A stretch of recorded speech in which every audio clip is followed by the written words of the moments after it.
Hello, everyone, and welcome to the Happiness Journey with Dr. Dan podcast, where every journey is worth living. My name is Dr. Dan, and I'm your host for today's episode. I'm a bilingual neurolinguistic programming and cognitive behavior psychotherapist specializing in anger management issues, both court-appointed and private, marriage counseling using the EFT method, dissociative disorders, narcissistic personality disorders, depression, anxiety, dream analysis, and also provide life, business, and retirement coaching support. I provide individual one-on-one sessions, both French or English, and also do group settings. If you need any assistance, reach out to DMV Therapy and Coaching Services at 301-325-1550, and our website can be found at lifecoachdanamzalak.com.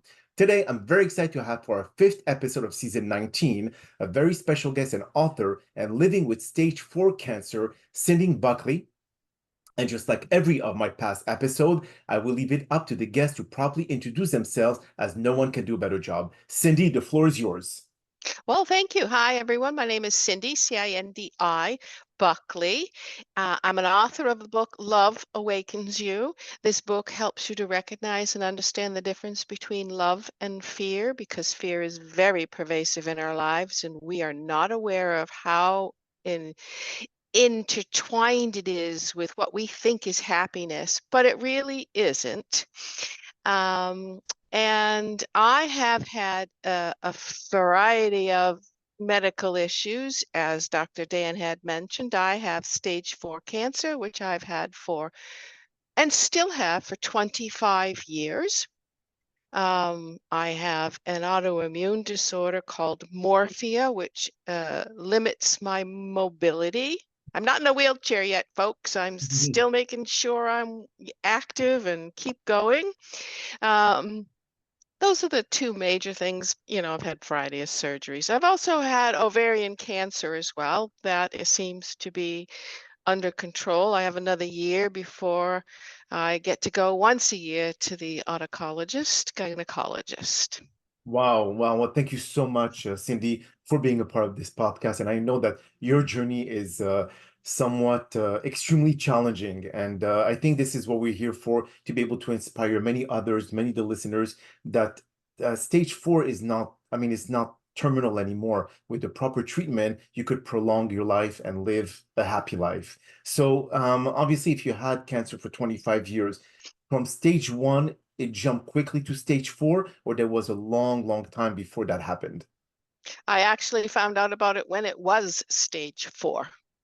Oh, okay. So what symptoms did you have that actually prompted you to be able to go and get tested? Well, back in my early 40s, I went to the digestive doctor and had I call it an upper GA, but it's called upper GI, but it's called something different now. I can't remember what it's called now. And he found a lesion near my pancreas, but nobody did anything about it. Mhm. He said, "You have a lesion." And that's okay. I didn't really understand that lesion meant tumor at that time, by the way. So a number of years passed, and all of a sudden I started having pains in my right side. And luckily, I had a nurse practitioner who took me seriously and immediately sent me for a CT scan. As soon as that came back, she said, "We need to send you for an MRI." They sent me for an MRI, and she called to tell me that I had liver cancer. I do not have liver cancer. I have what's called neuroendocrine carcinoma. It's an uncommon type of cancer. And then the process was to go and have chemoembolization, which is where they put the cut into your groin and they put the chemo beads directly into my liver, because the cancer is in my liver. Okay. My whole liver, but it's in my liver. Um, and that seemed to help. And that was 10 years ago. So every 6 months, I go for an MRI and I see my oncologist to check, and everything has been stable for 10 years. Wow. Okay. Um, I know the chemoembolization made a big difference, but I think my attitude made a bigger difference. I think that's what keeps me reasonably healthy. Absolutely. Yeah. Attitude is everything. But you mentioned the name of the cancer, but if it's endocrinology, isn't it based in the thyroid? Because endocrine is mostly the thyroid production, isn't it? It is, but this is actually related to the pancreas. So why does it attack the liver? It's just where it metastasized to in me. This type of cancer can Um, metastasize majority of the time to two places, the liver or the bone. And okay. I'm going to say this, and I am incredibly grateful it It's not the chose the bone. liver and not the bone. The bone would be Absolutely. quite painful, and the bone doesn't regenerate like the liver does. That is so true. Absolutely. And so when it did metastasize into the liver, did the treatment that you mentioned earlier, did it really kind of like put into remission, or there was like still a lot of activity that was, bringing to terminal? Well, what the doctor said is it's unlikely it will ever go into remission. The only way it can go into remission is if the tumors calcify. I've Okay, had one or two calcify so far, but I got a lot. So, take the wins when you get them. absolutely. Um, um, it just keeps me stable. As he says, he thinks it's working on a microscopic level. Okay. The tumors haven't really grown, the ones that they measure regularly, the larger ones, and they don't see any new ones coming. So that's been 10 years. Well, I know, like, I think Steve Jobs did have pancreatic cancer.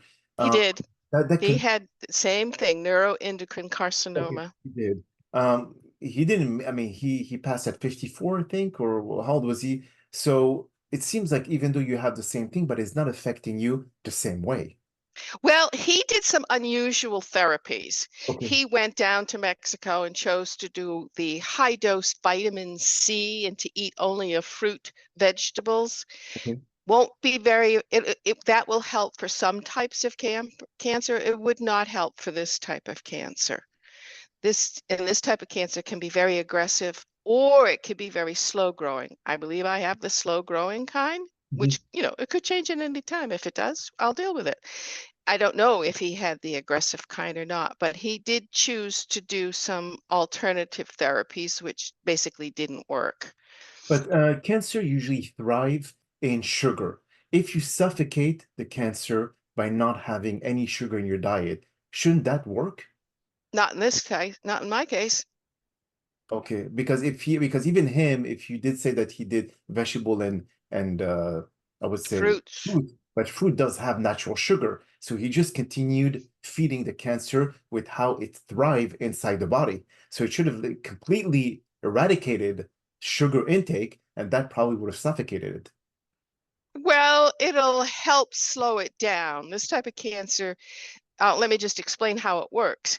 You get each tumor is its own self-replicating tumor. Hmm. So you get one tumor, it replicates to another, the other tumor replicates to another. So, and it just keeps going. Yes. Not all cancers are like that. Some cancers work on hormones, or some work from different cells that are in the body. This builds a tumor, and then that tumor builds more tumors. So it's self-replicating.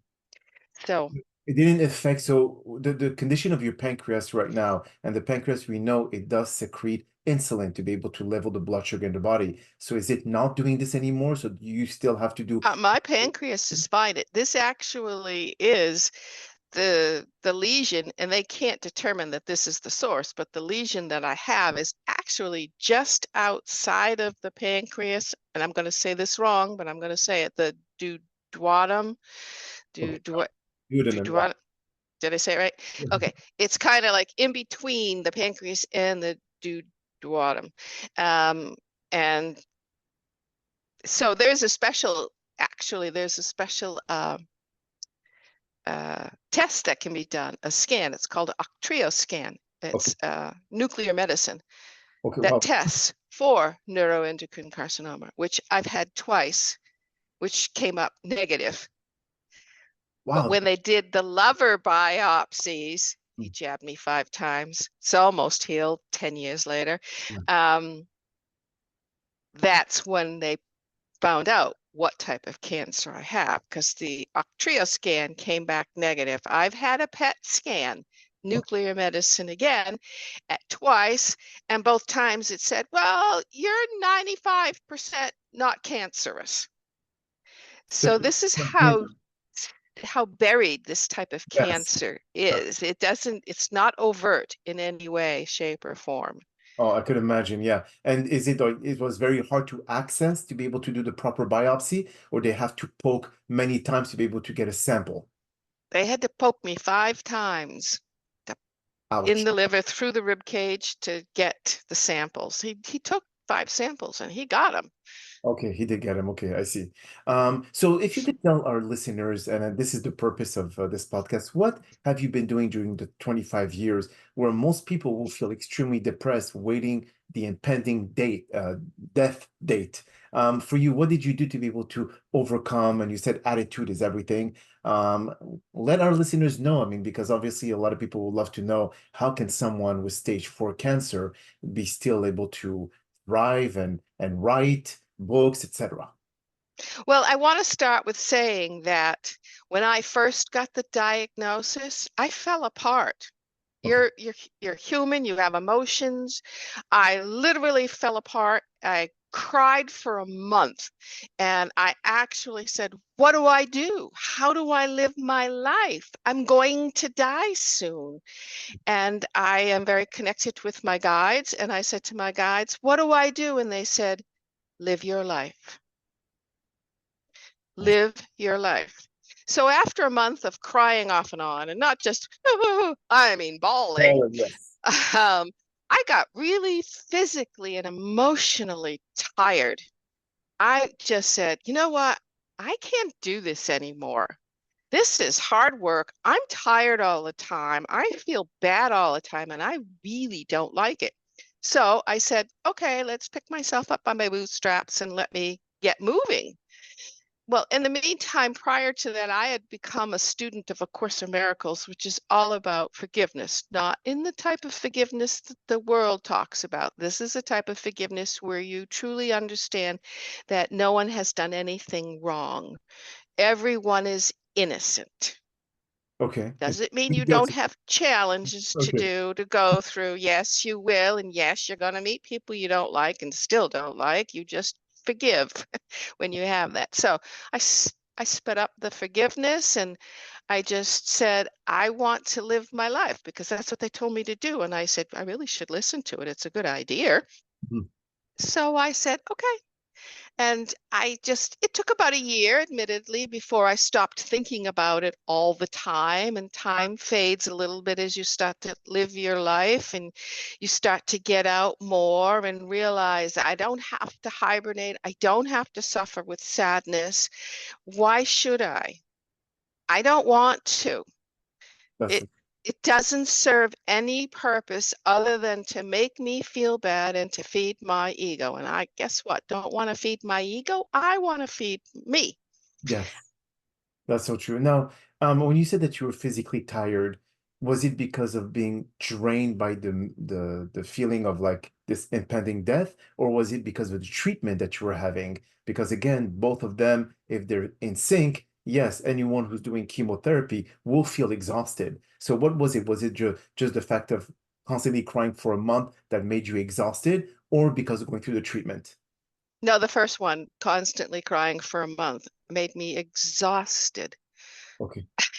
It takes more energy to be sad than it does to be happy. You are A absolutely right. whole lot more energy. It's physically, emotionally, mentally draining to be Agree. sad, to live within that vicious cycle of repeating bad things to yourself. When you're happy, you've got all the energy you need and it's not exhausting. No, actually, it propels more to help others becoming happy, especially Yes. case here. I mean, like I'm sure that a lot of people have their own challenges with their health, not necessarily related to cancer or any of those sort, but it could be also mental health. So the mental health also impacts how people feel about themselves, how people feel about their environment, etc. So that can be also draining. Yes, it can. Mental health can be quite serious. Mhm. But with all of these things that we're talking about, you have to start somewhere. You literally have to say something or think something that says, I can't do this anymore. Something isn't right. Mhm. I want to make a change. You just simply start with a thought like that, and guess what? Help will show up. Whether it be seen or unseen, help will come. Always. I don't say always very often, but I say always. Now, the next key is Mhm. you have to learn to accept that help because not everyone wants help and not everyone wants someone else to see what they're going through. They prefer to hide it. Not doing yourself any good, by the way, people. So, yeah, you have to ask, you have to make that step to open the doorway. Absolutely. But now I'm sure that a lot of people that are listening to this podcast, Cindy, they're all going to say, well, easier said than done. So True. easier. So yeah, we can preach that this is the thought that should go through your mind. But is there any exercise beside meditation, beside going out and breathing fresh air that can actually make them feel or make them forget? Because you mentioned something earlier, which kind of like triggered my mind. You said that eventually with time, it you start not forgetting but kind of like moving on. But when you constantly go see the doctors, isn't that a reminder over and over Yes. again? So how can you forget? Because the treatment in itself brings you back to the misery that you're in or to the sickness that you're going through. So how is that time does not really help in forgetting because you're constantly facing oncologists, other doctors telling you, oh, now you have this problem, that problem. So what are the strategy that you suggest? Well, I have a saying that I like to say for people to say. That first is to say, I am always safe and protected. Okay. Say that. You don't have to believe it, by the way. You have to say it, though. You Okay. don't have to believe it, but you have to say it. Start with that. The other thing you have to do is you have to realize that you're not alone. You are not alone. There is help out there. And to start to realize, guess what? Just about everybody's only thinking of themselves. They aren't thinking about you. Mhm. You know, if you have, and don't take things personally. That's yeah, that's very important. Very important. Because guess what? It's not about you. It's only about you if something they say or do upsets you, then you have an issue somewhere that you need to clear. I call that the mirror effect. Mhm. Now, do you feel that, okay, it's not about them, but the reality is that why me? Why am I supposed to be able to deal with cancer? I eat healthy. I exercise every day. I take care of myself mentally, spiritually, physically, and all that. Why do I have to go through this? Now, I know that we all are born with cancer cells that are dormant in our body. The proof is look at um, I think it's St. Jude Hospital. Look at how many kids are born with cancer. That means that when they were born, the cancer got alive with them, with the baby. So we have them inside us. Now, lifestyle, eating habits, lack of exercise, then that triggers the cancer cells to awaken. So some people will say, well, I'm eating healthy, I'm exercising. Why did it awaken with me? I actually had that thought when I got first diagnosed. I literally thought that, why me? Mhm. And then I realized I had to take a step back and I said, you know what? And I'm going to go a little far out with this.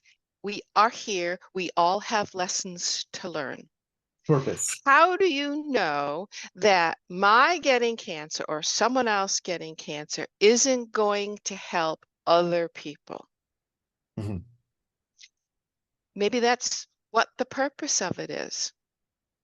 Maybe it's suppose you have a child that has cancer and unfortunately the treatments didn't work. How do you know the parents don't create an organization or a society to help other parents? That's a good point. You're right. We all have lessons that we have to learn.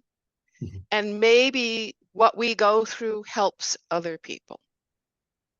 If you continue to look at it like that, or even start to say, yeah, I have stage 4 cancer. It could change anytime. I could die in a month. Who knows? But what? So what?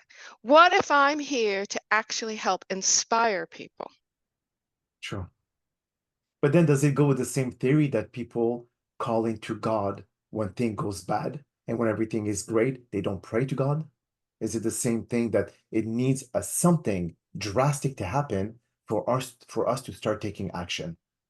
Well, unfortunately, that's human nature. Correct. We're not always proactive. Only reactive, unfortunately. But I got to tell you, the more proactive you are, the easier your life is. It flows with ease and grace. It really is wonderful. It just And it is. mentally, Cindy, it can actually play and bite you in the butt. Because if you're trying to be proactive too much, you're trying to anticipate a future that you have no control over. You're right. You're absolutely right. So then it becomes OCD. Then you're becoming obsessive, and then you just always fear taking a step because you're proactively thinking that the step that you're taking may not render the result that you're expecting.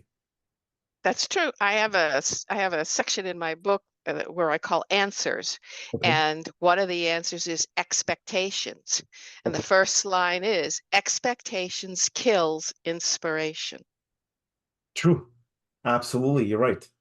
So, and it takes a lot of practice. I'm not going to say it doesn't, but it takes a lot of practice to let expectations go.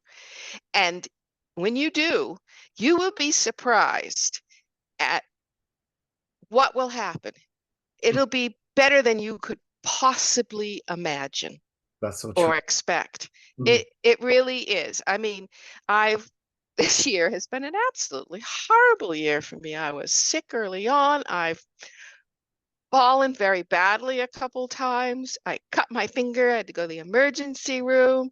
I mean, it's just been a terrible year, but guess what? You're Whew, still here. I'm through it. Yes. I'm gonna go on. But And you think that do you think that nowadays a lot of spiritual gurus always tell people to live mindfully? But living mindfully, doesn't it kill proactivity? Because if you're mindful, you live in the moment. There's no time for you to be able to start living into the future and start changing the course of your existence based on something that you may expect happening. So let's say, for example, those who are dealing with cancer,